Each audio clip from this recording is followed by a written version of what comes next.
Let's set the stage for a couple seconds here because May of 2024, we just finished the Bad Batch Season 3, which was, not watched by many people, but still was pretty enjoyable, and I thought it was one of the better seasons of Star Wars television that we've gotten in the past couple years. We also got Tales of the Empire, which got some fans excited, hey, Thrawn, Morgan Elsbeth, all your fan favorite characters. What happened to Barriss Offee, but you know what, a little disappointing for some, kind of whatever to others.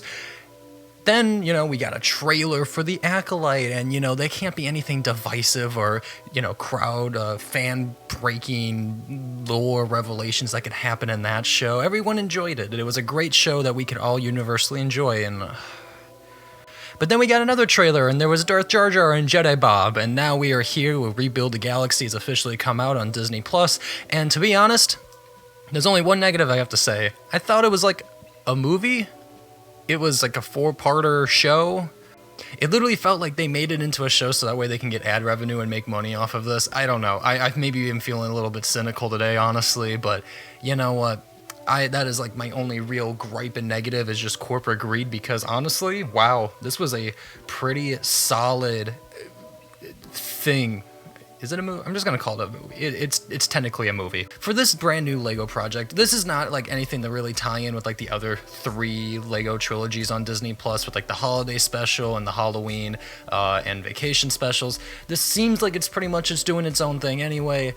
I was kind of excited to see what they were going to do because this is definitely something that was made for the fans. And honestly, this was like a lot of what ifs and stuff that actually did happen in the comics. Like I know like the good-sided white Darth Vader look was something I believe that was from the comics. Darth Jar Jar is just a bunch of fan theories and yada yada yada. And Jedi Bob is just loved by the Lego community a lot and people wanted to know more about Jedi Bob. And so this is basically it. However, it's really not about any of that because it's really about these 2 brothers. Sig is the little Force user younger brother that just wants to stay on his planet and be a nice nerf herder. I like the joke that they are nerf herders in this. That's kind of funny. But Dev aspires to do more and wants to get off the planet with their friend Yessi Scala. Yessi Scala. There's a Gonk droid named Zerbo, and he's also voiced by Michael Cusack. I never thought that Smiling Friends and Star Wars would be coming out in the same year, so that is a epic crossover of epic proportions, and so I applaud Gonk droid by Michael Cusack, make that canon. Well, the 2 brothers, they fall down a cliff, they find a Jedi temple, and then, oh no, everything goes wrong, and the galaxy is undone. I would like it if, they after the Acolyte, they made this, all, not canon, everything, this is the new canon. ARC Troopers are now official canon, nothing, Clone Wars never happened, Rebels, the original trilogy, everything didn't happen, and I think that would be really, really funny. I'm just joking, guys. I'm joking. Everyone's been talking about, Darth Jar Jar.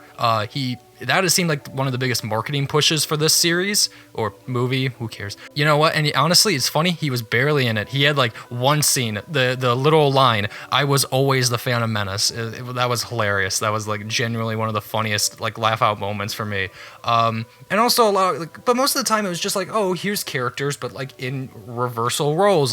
Han Solo and Greedo switch roles. So Greedo and Leia together, they took a shot.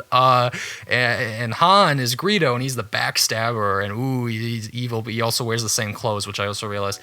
Also, no one's talking about Darth Jyn Erso, and for all you Lego builders out there, Lego buildable Darth Jyn Erso. Let's make that happen. Let's campaign for that. I think we need it. Let's go. Let's make it happen. Honestly, overall, this is just kind of a good little series that I kind of want it to continue because it kind of ends in a way where it's going to continue the story more, and the universe doesn't reset. Jedi Bob and Sig are now master Force builders, and they're going to work together and train, and there's going to be a story that continues. And I find that as a nice little subsection for Lego. And honestly, I'm speculation at this point. I believe it will probably be a trilogy like they did with the holiday, vacation, Halloween specials. I bet this is probably Lego's next trilogy they might pump out every year or so for the next couple of years. And I don't mind that, honestly. I think this was quite enjoyable. to be honest, Rebuild the Galaxy, the second half of it was less focused on like the cameos and like really focused on Sig and Dev's relationship. And I was kind of surprised about that. And I was honestly, getting invested. So I think this was a solid series to honestly check out. I usually don't do reviews like this, but I'm trying something new anyway. So let's try something new for Smith Bricks. And yeah, have a Smith Bricks day, I guess.